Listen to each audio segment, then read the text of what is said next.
Chapter 12. Location? After school at Woodland Park.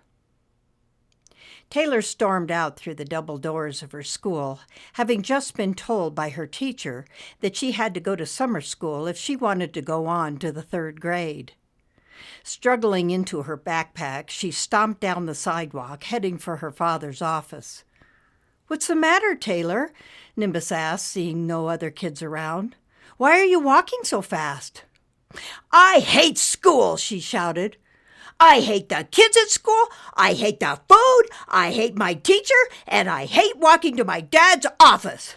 "Wow, that's a lot of hate," Nimbus said, floating closer. Taylor jerked to a stop and looked back at her school. "My friend Tamara always gets picked up after school by her mom, but no, my mother says it's good for you to walk to your dad's office. She tells me that I can spend some quality time with my dad. He's a little busy, Mom." "Well, at least it's a nice day to walk," Nimbus said. "See, I'm the only cloud in the sky." Taylor smiled and slowed down, spotting an old soda can in the gutter. She kicked it into the street and stomped her left foot into its center. It crushed and wrapped around her untied black and white tennis shoe. The sound of metal hitting the sidewalk made her laugh. "What happened at school today? Did someone pick on you?" "No, Nimbus, nobody would dare. If they tried, I'd flatten them like this can." Taylor kicked at the air and the metal can shot off down the street, shoe and all. She ran to retrieve it. "I just don't get that reading stuff," she said, pulling the can from her shoe. "My teacher, Mrs. Applegate, says the words are supposed to tell you a story. Well, the words aren't talking to me." "Maybe this is a good time to start your reading lesson then," Nimbus said. "Now?" She hopped around on one foot, trying to get her shoe back on. "Why not?" Nimbus said, following Taylor over to the front yard of a vacant blue house. There, stuck in the grass, was a sign that read, "For sale by owner." "Do you know the sounds that the letters make?" Taylor dropped her backpack on the ground. "Of course I know the letters and the sounds they make. I'm in the second grade, Nimbus, hello." She sat down on the grass and tied her shoe. "It's the words, the big words. I don't know what they say." "So you can read this sign." Nimbus floated over to the for sale sign. "Duh, for sale by owner. A baby can read that." "Okay, that's a good thing, right?" Taylor pulled a permission slip out of her backpack. "Mr. Rasmussen, the school band director, came to my classroom today to talk to us about playing in the band next year." "They only take kids that pass the second grade." "Well, then are you going to be in his band?" "You have to pass the second grade, and you have to be able to know how to read, Nimbus." "Well, that's why I'm here. Don't you want to try?" "Well, I want to." Taylor picked up a dandelion that had gone to seed. "It was so fun to blow into some of the different instruments." She blew hard at the flower, and the white curls danced away. "Then what are you waiting for? Give the permission slip to your mom."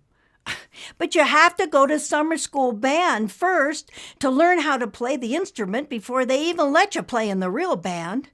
And I just found out that I have to go to reading summer school. I can't do both because they start at the same time."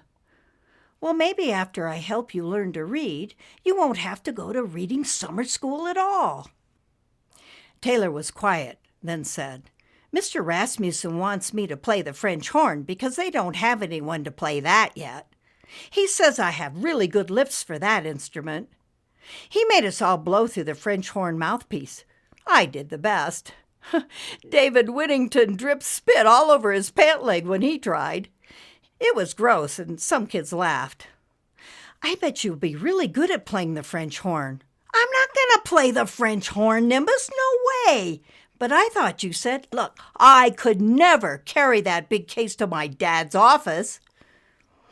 "Actually, I wanted to play the bagpipes, but Mr. Rasmussen said they didn't have those in the band. I asked why not, and he said that only Irish play the bagpipes. I told him I was Scottish, and they like the bagpipes too.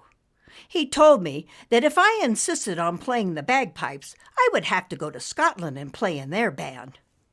So I guess I'll play the flute. That's the smallest case to carry if you have to walk to your dad's office. I love flute music, Nimbus said, but first we have to work on your reading. Now? Well, now's as good a time as any. Nimbus started to build. He shaped himself into a blackboard in the sky, only it was white. Taylor stood up and brushed the grass off of her pants. She watched Nimbus get flat and big so he could write on himself. The lesson began. That afternoon was very successful, and Taylor was feeling better about her future. He tutored her every day in the back courtyard of her father's office. She usually did her homework there anyway, and wasn't disturbed until her dad took a break. Nimbus spent hours in his new blackboard shape, and Taylor was improving rapidly. Then one day, Taylor started getting a ride home from school by Tamara's mother. Since they lived on the next property to the south, Taylor was dropped off at the end of the long gravel driveway. It was half the distance to walk compared to walking to her dad's, which made Taylor happy again. Her parents thought all of their threats about summer school and homeschooling were the reasons for her improvement in school. So everyone seemed to be good with the new arrangement. Taylor's mom was especially happy that her daughter finally had a new friend named Tamara. Nimbus found that Taylor's bedroom seemed to work the best. Her parents both worked and didn't come home until late, so he could dart in and out of the shower if needed. Nimbus decided that if he just spent a half an hour on reading and helped her with her other homework, all was well. Nimbus usually came in through Taylor's bedroom window at a set time every day. But this time the window was locked, and Taylor wasn't there to let him in. He saw her school books on her bed, so he knew she was home. Maybe something was wrong. He found an open window downstairs and drifted in and up the stairs to her room. Sounds were coming from her closet, but it didn't sound like she was in trouble. Then he heard a loud gong, which puzzled him. He needed to see what she was doing in her closet. Slowly, he spread out into a thin mist so he could go under the closet door. Taylor had a large walk-in closet that not only contained her clothes, but all of her toys, too. However, most of her toys were on her bedroom floor to make room in her closet for the card table and 3 folding chairs. Taylor sat in one, wearing a purple shawl draped over her head. Her customers, Tamara and her little sister Abby, sat in the other 2 chairs. Tamara was shuffling the Angel Tarot deck of cards. "Just keep shuffling until I tell you when to stop," Taylor said. "Your energy needs to flow into the cards to get a good reading." Taylor picked up the $5 bill and put it in the Kleenex box on the table. "I hope you are really going to be able to contact my grandmother," Tamara said, sitting next to her younger sister who hadn't said a word.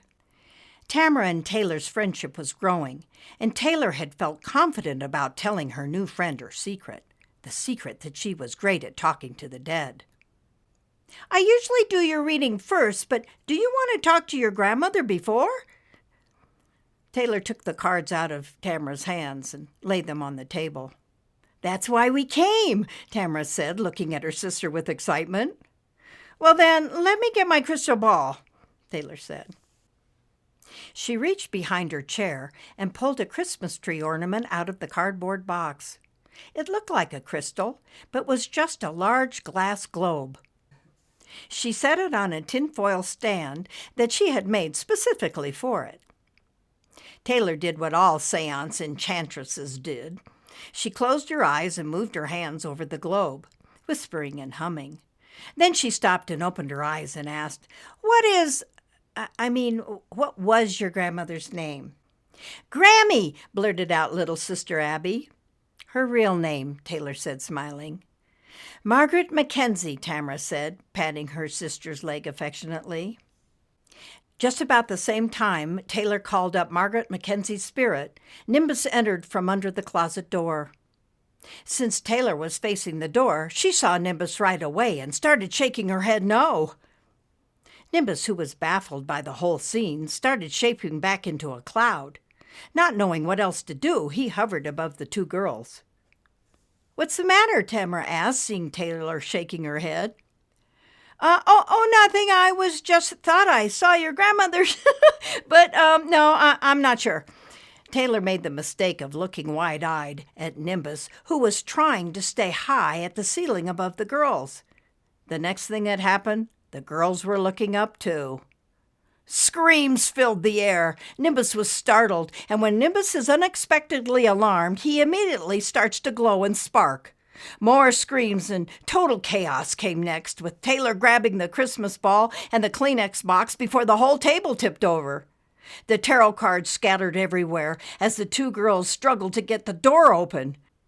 Pushing each other out of the closet, they ran out of Taylor's bedroom and down the stairs, still screaming.